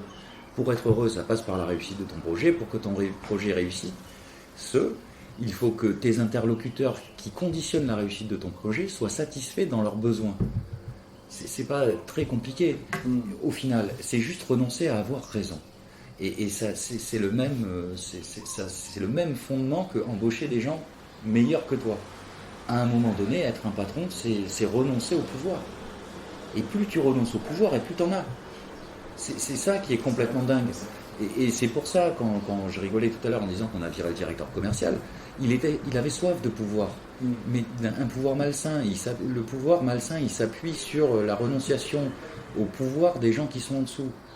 Or, à partir du moment où tout le monde veut du pouvoir et le premier d'avoir la main sur sa propre vie, si tu mets des gens dont le pouvoir et dont la seule envie est d'acquérir du pouvoir, mais au mauvais sens du terme, qui est de faire renoncer aux autres aux leurs, ça marche pas. Ça marche pas. Donc du coup, voilà, deuxième truc à retenir, le plus important, essaye pas de convaincre les gens que tu as raison. Convainc-toi d'abord que tu veux être heureux, et puis après dis-leur ce qu'ils ont envie d'entendre, sans renier tes valeurs, sans renier ton projet. Le traduire dans d'autres termes ne veut pas dire y renoncer. Pour moi, c'est les trucs qui ont fait qu'aujourd'hui, tu vois, pour parler de la mutation elle s'est faite chez les chargés de clientèle. Aujourd'hui, on a 400 appels entrants. Il y a quelqu'un qui les reçoit, qui rentre directement les coordonnées des gens dans les carnets, dans les agendas de nos chargés de clientèle. Ah, donc ça y est, alors c'est mis en place. Mais oui, mais c'est eux qui l'ont demandé. D'accord. C'est devenu deux. Ben oui, puisqu'on reçoit 400 appels. Et que quand on commence à les distribuer, nous, tous les mois, au final, on leur a dit, voilà, c'est simple. Tu préfères avoir une jambe en mousse ou être suivi par 100 canards toute ta vie? tu vois, au final, il y a 400 personnes qui téléphonent. Et tu veux continuer à les taper à des portes ou tu veux que juste répondre dans les 48 heures à leurs demandes et 24 si c'est vraiment leur besoin? Et au final, il y en a un qui a essayé, puis un deuxième, et puis finalement, ouais, non mais moi j'en veux aussi. Et au final, tout à l'heure, scène exceptionnelle, j'ai pas assez de rendez-vous là par rapport aux autres. Ils sont tous piqués à ça. Donc nous, le métier de Jeannot aujourd'hui, c'est de maintenir cette notoriété et d'augmenter ce flux, et à minima de le maintenir, parce que 400 appels par mois, c'est quand même énorme. 400 appels entrants par mois. Ouais, pour avoir un chauffe-eau ou une centrale photovoltaïque. Alors, en fait, il faut le mettre en perspective avec le marché. Avec le marché. Si on considère qu'il y a 9000 chauffe-eau qui sont posés à La Réunion chaque année. Depuis 2018, ouais, c'est ça. 2018, c'est ça, entre Ouais. 8 et 9000. S'il y a 400 personnes qui appellent Gaïa tous les mois et qui ont un projet de pose de chauffe-eau solaire, je vais faire le calcul, mais ça veut dire qu'il y a plus d'une personne sur deux qui a un besoin dans une eau chaude qui pense à Gaïa. Donc en termes de notoriété, on peut dire que c'est bon, on n'est pas trop mal. Je pense qu'il y a plein de boîtes qui aimeraient avoir ce ratio-là de un client sur deux qui a besoin du produit pense à moi. Là où il ne faut pas se leurrer, j'allais dire, c'est que pour autant, basculer de position de on va dire, de challenger à commencer à toucher du doigt une position de leader ou de co-leader. Qu'on vise pas par ailleurs. Qu'on vise pas, oui. Une représentation leader. Tu t'exposes. Non, en fait, en gros, Tu t'exposes à assumer ce que tu es en train de devenir. Bien sûr. Et assumer ce qu'on est en train de devenir, sans le vouloir.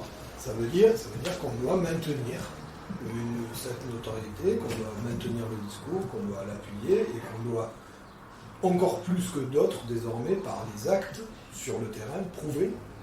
Là où le challenger, lui, il peut faire 3 cacahuètes. Ouais, bien sûr. Aujourd'hui, Voilà, nous, il faut qu'on soit irréprochable maintenant. Et en fait, on arrive à ça juste sur un concours de circonstances, mais surtout, on s'amuse. C'est-à-dire qu'on teste les modèles. Et donc, on se retrouve très rapidement prisonnier de la réussite du modèle. Alors en gros, on ne vise pas de couvrir toute la Réunion en chauffe-eau solaire Gaïa, on s'en fout. Et juste, on expérimente un système qui donne des fruits à hauteur de ce qu'on attendait. Et d'un coup, on prend dans la tronche un truc qu'on n'avait pas du tout attendu à la suite du Covid, et j'en reviens à ça, une déferlante. On se fait rincer, et donc on trouve de nouvelles limites dans notre fonctionnement, en organisation. On n'a pas assez de personnes ressources pour recevoir tous ces appels, et donc au final, malgré les 400 appels par mois, on en perd 1 sur 2, qui n'arrivent pas à joindre la boîte. Ils n'arrivent pas à joindre la boîte. C'est-à-dire que là, on a fait intervenir une société extérieure parce qu'on est sur du téléphone IP, en numérique, tout ça, donc c'est facile de faire de l'analyse statistique sur nos appels. Donc, en gros, le constat, c'est qu'une personne sur 2 raccroche sans avoir eu le moindre interlocuteur chez Gaïa. D'où le standard virtuel interactif, faites le 1, faites le 2, etc. Exactement. Okay. Et c'est pas suffisant. C'est-à-dire que là, on est en train de réfléchir à une nouvelle stratégie pour canaliser les appels. Bah, plus de trucs aussi, comme je te le dis, j'en fais de la téléphonie, je connais bien, il faut juste beaucoup plus de canaux d'appels d'entrée. Hein, oui, alors tu oublies qu'on a Facebook, qu'on a Instagram, on a Facebook, on a Instagram, on a le site internet. On est les premiers à avoir mis en place un site internet de vente en ligne de chauffe-eau solaire. Ça fait 1 an et demi. Ça fait 1 an et demi qu'on vend des chauffe-eau solaires sur internet, avec des petits dessins. C'est-à-dire qu'il n'y a pas de photo. C'est un petit panda, le petit dessin? Non. T'as un philodendron, donc une plante, et puis un simulacre de chauffe-eau solaire. Mais ils achètent leur chauffe-eau solaire en ligne, les gens. Et c'est ça. Et au final, on rentre dans un truc, Ouais, tu fais presque un modèle en software de service. Finalement, ouais, tu vas avoir tes prix connus. Tu sais, mon rêve quand on a monté Gaïa, c'était de vendre des chauffe-eau comme des serpillères. Au final, je n'avais pas compris que ça se vendait plutôt comme des femmes de ménage. Ouais, c'est exactement ça. Parce que en fait, c'est le service. C'est le service. Moi, je pensais serpillière et je me heurtais toujours à un problème. Ouais. Ça m'allait pas. C'est vrai que c'est du produit consommable. Pas à La Réunion, parce qu'on doit avoir une garantie de 10 ans sur les produits. Par contre, quand tu regardes comment ça fonctionne à Chypre, en Israël, tous ces pays qui ne sont pas soumis aux conditions cycloniques et à la normalisation européenne, un chauffe-eau, ça vaut 400 €. Il les change tous les 2 ans. Tous les 2 ans. Et c'est un marché serpillière. À La Réunion, on n'est plus là-dedans. On est dans un niveau où le produit est de telle qualité et tellement réglementé que c'est plus ça. Si tu vends d'autres choses. Combien de temps, chauffe-eau, parce que moi j'y connais rien. Selon qu'il est plus ou moins près de la mer à La Réunion, ça va de 1 an. Même pour nous, nos meilleurs produits, ils se font rincer en 1 an par la mer. À cause des embruns Les embruns, tu peux mettre de l'inox comme tu veux. J'ai des images de chauffe-eau en bord de mer à nous qu'on a posées 1 an après, ils sont morts. Alors comme on a la bonne idée de les garantir 10 ans, on change des chauffe-eau gratuitement pour nos clients pendant 10 ans tous les ans. Mais bon, c'est un choix. Hein. Néanmoins, voilà, 1 an en bord de mer, vraiment très près de la mer, à 50 mètres de la mer, et 20 à 30 ans dans les hauts, parce que tu n'es pas à la portée des embruns marins. 20 à 30 ans dans les hauts, ouais. 1 an en bord de la mer. Ouais. Ah, c'est grosif. Sachant que tu as un peu plus voilà. dans les hauts du chauffe-eau solaire qu'on va. Ouais, bon voilà. Au final, tu te retrouves avec une durée de vie moyenne de bon fonctionnement de 10 ans, sans problème. Les produits sont garantis 10 ans la plupart du temps par tout le monde d'ailleurs, parce que c'est devenu une convention. Ça couvre la décennale en fait. Oui. Même, la décennale, elle ne prend pas en charge le chauffe-eau, là tu es carrément sur de la garantie commerciale, parce que les produits comme en Europe, c'est garantie biennale obligatoire qui est main d'œuvre, hein, pour tout ce qui est fourniture de considéré comme petit électroménager ou électroménager. Donc tu achètes un lave-vaisselle, c'est garanti pièce et main d'œuvre 2 ans, si tu as un installateur agréé qui te le pose. C'est obligatoire, c'est l'Europe. Nous, on a rajouté une garantie commerciale en partenariat avec nos fabricants pour pouvoir monter la garantie des produits à 10 ans. C'est-à-dire qu'entre 0 et 2 ans, tu payes rien. Entre 2 ans et 10, tu payes la main-d'œuvre. Mais on te change les pièces gratos. C'est le principe. Aujourd'hui, Gaïa, c'est combien de personnes? Sur l'ensemble des sociétés, on a passé le seuil symbolique, on voit les communiqués de presse au début d'année, on a passé le seuil symbolique des 100 salariés en CDI. 100 salariés En CDI. En CDI. Ouais, après on a une quinzaine d'intérimaires qui gravitent Suivant les flux. suivant l'importance des chantiers. Donc, il y a 13 ans, vous étiez 4, 3,5. Ouais. On va dire qu'on était 2 à vraiment travailler, Ouais, non salariés, non rémunérés, ouais. parce que faut pas, on a occulté un peu toute cette partie-là de montage d'entreprise avec des grands rêves et des grandes volontés, et puis la réalité te rattrape vite, Ouais. et tu te verses son premier salaire au bout de 7 ans. C'est aussi ça la réalité de la boîte. Vraiment, ça, tu te payes pas pendant Tu ce te temps? payes pas. Tu promets, en fait, quand je te dis de payer, c'est un salaire mensuel qui tombe de manière récurrente. Tu sors de temps en temps 500 euros là, 700 euros là. Ouais. Si tu arrives à sortir 1500 euros dans le mois, tu es heureux.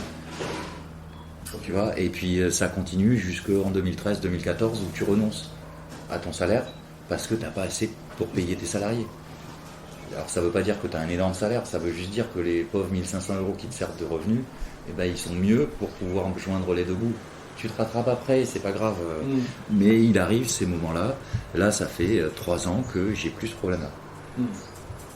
Mais il a fallu attendre 10 ans sur 13. Tu vois, aujourd'hui, j'ai plus ce problème-là. On n'a plus de retard de paiement de salaire. Mais ça nous est arrivé. Tu traverses des trucs, c'est un désert. Donc pour en revenir, on est à plus de 100. Aujourd'hui, il y a 4 sociétés. Tu as une holding qui regroupe tous les services administratifs, tous les services transverses en fait, chargé clientèle pour toutes les sociétés du groupe et tous les produits, logistique, achat et financier. Il y a 27 personnes à peu près dans la holding, donc il n'y a pas qu'une holding financière à remonter des dividendes. En dessous, tu as Gaïa Énergie Nouvelle qui fait le chauffe-eau solaire individuel, collectif, et c'est tout, où il y a 40 personnes je pense. Tu as Gaïa Photovoltaïque qui, comme son nom l'indique, fait des centrales photovoltaïques en autoconso pour le particulier, pour le tertiaire, pour les bâtiments publics.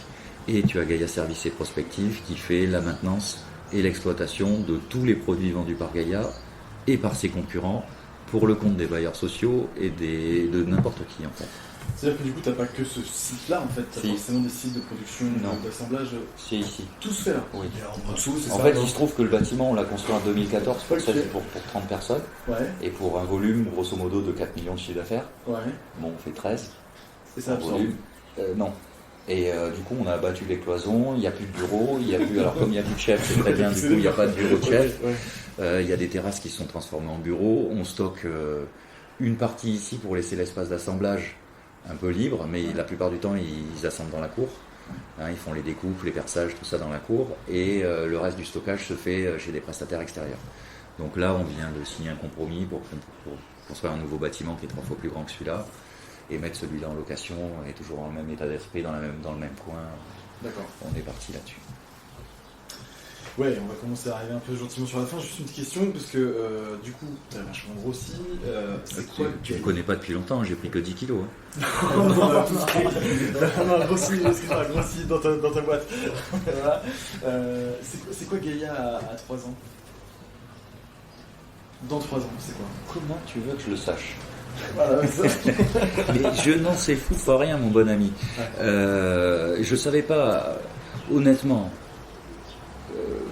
Et je l'ai un peu dit tout à l'heure, quand je te dis on expérimente et puis après on subit. Aujourd'hui, on a le luxe d'expérimenter un tas de choses et de le faire en rigolant et en se disant et si ça marchait? Et c'est encore plus un luxe quand tu avais déjà cet état d'esprit-là. Et si ça marchait, d'ailleurs, c'est ce qui a fait que. Et si ça marchait de rentrer sur un marché où tu es un nain au milieu de géants et qu'il se trouve que les conditions extérieures font que les géants s'effondrent et que le nain, finalement, c'est le seul à survivre parce que il n'a pas besoin de beaucoup pour manger. Il n'est pas lié à des grands groupes, il n'est pas lié à un système économique monstrueux. Et au final, c'est le petit résilient, tout petit, au fond du coin du jardin. Le résilient. Oui, le mot. Le mot est pas mal, je trouve. Le mot, c'est la résilience. Et on essaye de conserver cet état d'esprit-là, à la fois la résilience c'est un peu plus compliqué. La maniabilité de l'entreprise, le fait d'aller déjeuner au restaurant ou n'importe où le midi avec nos collaborateurs, qu'importe qu'ils soient dans le stock ou qu'ils soient chargés de clientèle ou installateurs ou chargés d'exploitation, ou peu importe, prendre une décision à table et l'appliquer à 14h, c'est un luxe. Et c'est ce qui fait qu'on veut maintenir ce truc-là. Donc te dire ce que sera demain, j'en ai aucune idée. Ce qu'on en fera, l'important c'est qu'on continue à prendre notre pied, à tenter des trucs que les autres n'osent pas faire. Parce qu'il se trouve que c'est aussi intéressant, non pas de les faire parce que les autres n'osent pas, mais de le faire parce que ça nous plaît. Tu veux, c'est prendre les chemins de traverse, il ne faut pas les prendre juste parce que ce sont des chemins de traverse et que c'est pour se différencier, c'est juste que tu y es à l'aise. Tu prends du plaisir. Ouais, et c'est la règle numéro 1, c'est même dans la galère, il faut prendre du plaisir. Donc, quand tu te lèves le matin, tous les matins, en fait, tu es content, et peut-être en t'écoutant, j'ai l'impression que les 3 prochaines années, c'est te lever avec le sourire. Ouais, oui, mais C'est peut-être un peu même simpliste, pas. mais, Ouais, je me lève pas avec le sourire, je me dis, bon, qu'est-ce que je vais faire aujourd'hui? Et qu'est-ce que je dois faire pour la continuité de ce qu'on a décidé qu'on faisait hier? Et puis là, tu arrives, et en fait, t'as Jean-No qui dit non, mais en fait, finalement, on va pas faire comme ça. Et là, tu te dis, putain, c'est tout ce que j'ai réfléchi, écrit, tout ça, c'est mort en fait. Bon, bah d'accord. on avait d'autres questions. On revient sur le avoir raison. Et... Ouais, bah exactement. Ok. En fait, il faut se remettre en question pas mal. Ok. Pourquoi tu fais ça? Pourquoi tu fais ce job-là? Pourquoi t'es parti Alors le pourquoi il y a 13 ans, je m'entends. Le pourquoi de l'indépendance, c'est toujours pareil. Pourquoi aujourd'hui tu dis pas après tout je file des clés à un mec, je revends, j'en ai ras-le-bol Mais parce que j'en ai pas ras-le-bol. Et ce qui me fait tenir, c'est que si tu veux, ce qu'on entretient au final, parce que tu passes pas par que des moments heureux, hein, tu as des gros moments de doute, tu passes par des gros bas et des hauts moyens au final, et puis tu apprends à tempérer tes émotions et à revenir dans des descentes qui sont moins violentes, dans des montées qui sont moins violentes. Pourquoi je continue? Parce que d'abord j'adore avoir réussi à créer les conditions de pouvoir faire ce que je veux comme je veux, et de plus en plus que ça dépende plus de moi et que c'est pas de ce que je veux mais de ce qu'on veut et de qu'est-ce qui nous fait rire. Viens, on essaye ça, et si on faisait ça, et ben au final c'est quoi le risque, à part de réussir? Pourquoi je continue? Parce que ça me fait autant rire de venir travailler que d'aller pêcher. Voilà, c'était l'impression que ça me donnait, c'est pour ça que tu avais une question Ah tout oui, à l'heure, oui, c'était oui. vraiment En fait, c'est un espace, créatif. c'est un vrai espace créatif, et j'espère pouvoir le transmettre à nos collaborateurs. S'ils se libéraient de leurs croyances, je pense que je leur laisserais encore plus de place et de possibilités de libérer leur créativité. En fait, c'est ça qui est dingue, c'est que on a réussi à créer un espace où, à minima, nous, les associés et les collaborateurs proches, on est dans des espaces créatifs, des espaces de liberté où on se refuse rien. Non pas à la mode des ultra riches qui peuvent s'acheter ce qu'ils veulent, quand ils veulent, comme ils veulent, et puis au point que ça perd son goût. Non, on n'est pas dans cette dimension-là, on est dans les purs espaces créatifs. Qu'est-ce qu'on fait avec cette brique? Qu'est-ce qu'on peut faire qu'on ne fait pas aujourd'hui? Et la plupart du temps, on trouve des choses comme des premières mondiales qu'on a fait à plusieurs reprises avec de l'eau chaude solaire, qu'on a décliné dans le domaine de l'industrie, qui ne se faisait pas avant. Pour sécher du bois, on utilise de l'eau chaude. C'est un truc qui est complètement décalé.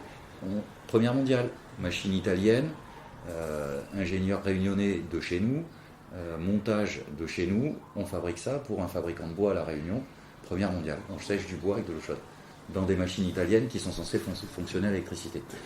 On fait chauffer de l'eau pour mettre dans les éléphants bleus à La Réunion avec de l'eau chaude solaire. On fait sécher du thé avec de l'eau chaude solaire. Bref. Donc on se refuse rien. Espace créatif. Ouais. D'expérimentation. Ouais. Ok. Et en fait, c'est ça qui nous est cher, c'est de pouvoir libérer le Jean Noël. On a une petite dernière question, mais du coup, vu ce que tu disais tout à l'heure sur les livres, est-ce que tu pensais de l'apprentissage que tu es déjà passé à partir du moment où c'était écrit, on a une petite question aussi. On reste deux petites questions. On arrive sur la fin du podcast. Je t'en prie, Clément, pose la première. Non, vas-y, continue. L'idée, c'est de se nourrir de chaque personne qu'on rencontre. Donc là, on s'est bien nourri de tout ce que tu nous as expliqué de ton parcours. Est-ce que tu pourrais nous livrer un contenu, celui que tu veux, ça peut être un contenu web, bouquin, musique. Dune. Le film? Non, Le livre. les livres. Les livres. La saga de Dune. Il y a tout écrit. Ok, bah, Cherchez pas, c'est tout écrit dedans. Génial. C'est vrai, moi, c'est vrai. Ok. Il y a tout. Ok. D'habitude, on donne des trucs de management. Non, c'est écrit Dune, il y a tout dedans. Ok. Alors, j'ai plus vu les films. parce que- Ouais, il y a le deuxième qui va sortir, espérons qu'il sera meilleur que le premier. Mais la série des 7 bouquins de Dune, et y compris les derniers écrits par le fils, parce que le papa est décédé après. Ok. Honnêtement, il y a tout. Alors, d'une roman d'anticipation, comment on le définit? Alors, je vois à ta tête que ça te plaît pas ce que je dis, mais. Ouais. Non, alors si, alors roman ou pas, tu vois, c'est un peu comme du Asimov, c'est des mecs qui ont une capacité cognitive supérieure à la moyenne et qui sont capables de projeter le monde dans plusieurs directions temporelles avec plusieurs lignes de temps. En fait, c'est un peu la théorie des cordes en physique quantique, mais il est capable de décrire sur un même plan différents mondes qui fonctionnent à la fois dans le passé, dans le futur et dans des directions qui sont pas les mêmes. Fondation, Ouais, non mais honnêtement c'est... Et dedans tu as toute l'humanité réunie dans ce qu'elle peut donner de meilleur, de pire, de tous les comportements que tu peux observer dans le milieu économique et avoir déjà écrit ce que nous on vit aujourd'hui dans les années 60. Il y en a un autre Kélik. qui s'appelle... Kélik, je suis un gros fan. non, c'est pas lui. qui s'appelle Gunther Schwab, qui a écrit en 1960 Entretien avec le diable. Alors là, je connais pas. Et ben ce monsieur, il a juste écrit ce qu'on vit aujourd'hui en 1960. Sur le plan environnemental, sur le plan comportemental des individus, l'individualisme, la numérisation, l'ultra repli sur soi, tout ça c'est écrit dans un Ok. livre. Et Gunther Schwab. Schwab, ok. Et qui dit comment on va devenir ou pas. Après, on a le choix de ne pas le devenir. Ça reste quand même une de nos libertés. Mais voilà, 2 bouquins, Entretien avec le diable et Dune. Je prends Il y a tout dedans, c'est pas la peine d'aller lire le reste. C'est tout écrit. deux dernières petites questions, parce qu'en fait il y en a 3. Une question qui est un peu la marque de fabrique du podcast, qui n'était pas obligé de répondre. On s'amuse à ça, on considère qu'on essaie de se faire progresser, et pour se faire progresser, on a besoin du coup de savoir quelles sont nos médiocrités acceptables. Et j'aime bien poser la question, est-ce que tu as des médiocrités acceptables que tu serais capable de nous confier? À propos de moi? Ouais. Une ça suffira. Moi par exemple je procrastine, c'est médiocre. Tu veux dire que tu reportes au lendemain ce que tu aurais pu faire l'avant-veille par quelqu'un d'autre? Ouais. Je suis le champion du monde. Je suis juste le champion du monde. Je suis imbattable. Sauf que, non, je suis un vrai feignant. Je suis un vrai gros feignant. Vrai feignant, mais c'est une énorme qualité en fait. Comme médiocrité, c'est que ça me pousse à faire les choses une fois correctement. Ou optimiser pour en faire le moins possible. Non. Oui, alors ça c'est un corollaire. Tu sais, ça part du faire ce qu'il faut en une fois pour pas avoir à le refaire. Ah ouais, c'est pas mal, ouais. Et ça, c'est un vrai feignant. Et en fait, malheureusement pour moi, comme après je suis un boulimique, eh ben, j'enchaîne les choses. Et donc du coup, à force de bien faire une fois les choses, tu t'emmerdes, tu as du temps libre, donc tu en fais une deuxième, puis une troisième, puis une quatrième, jusqu'au moment où tu les fais mal, et là où t'embauches. Et donc c'est à ça que ça se voit vraiment que je suis médiocre. Dans quoi je suis médiocre On est tous médiocres. Ouais, mais je suis pas du tout objectif sur moi-même. J'y arrive pas. Sans prétention, mais j'y arrive pas. On va pas laisser la tâche à Jean-Noël de dire. Oui, je m'en fous, il le sait.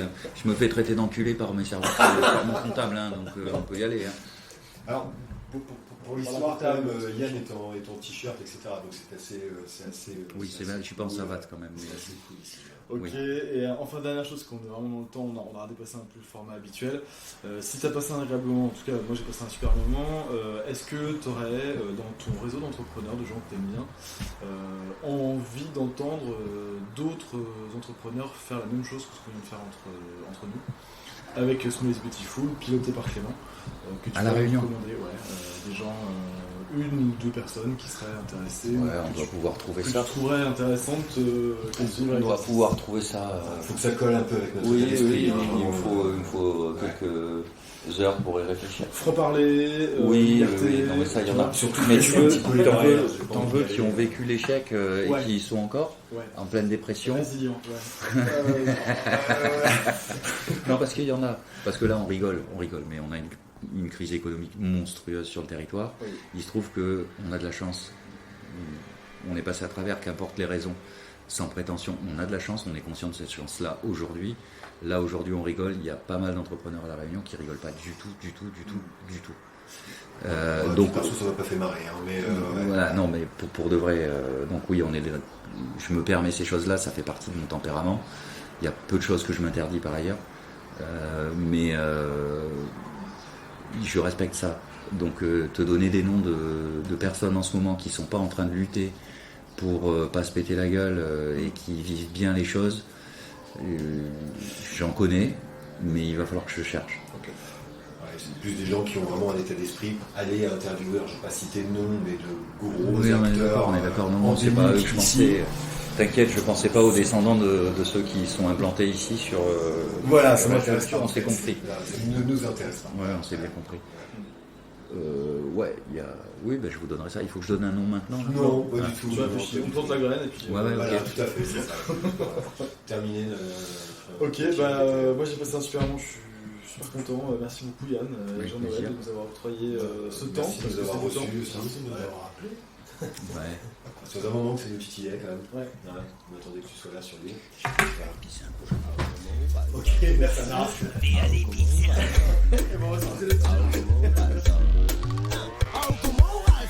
Et c'est la fin de cette série de 2 épisodes enregistrés par mes soins sur l'île de la Réunion. Clément Rassi devient d'ailleurs notre podcasteur océan Indien. Small is Beautiful se mue en collectif composé de 3 podcasteurs. Clément pour l'océan Indien, Paul et moi pour le reste du monde. Abonnez-vous à l'émission via votre plateforme d'écoute préférée. Parlez de nous auprès de votre entourage et surtout mettez-nous une super notation 5 étoiles dans Apple Podcast. Je vous laisse pour finir en compagnie du titre Ralsa, tube de l'été 2019 à La Réunion. Enjoy! L'ami wa pour te foutre comment de monde met en place. En mode rien n'a fait mal vu qu'il fait la grimace. Il pète la tête quand il voit le coffre des casse pansement. T'es les gars, le chien va comment. Les naïras sont en mode Pablo Escobar. Les naïras sont en mode aller-retour jusqu'au bar. Les naïras sont en mode tu connais c'est quoi les bails. Lagué, allez, bye. Ah, comment on parle ça?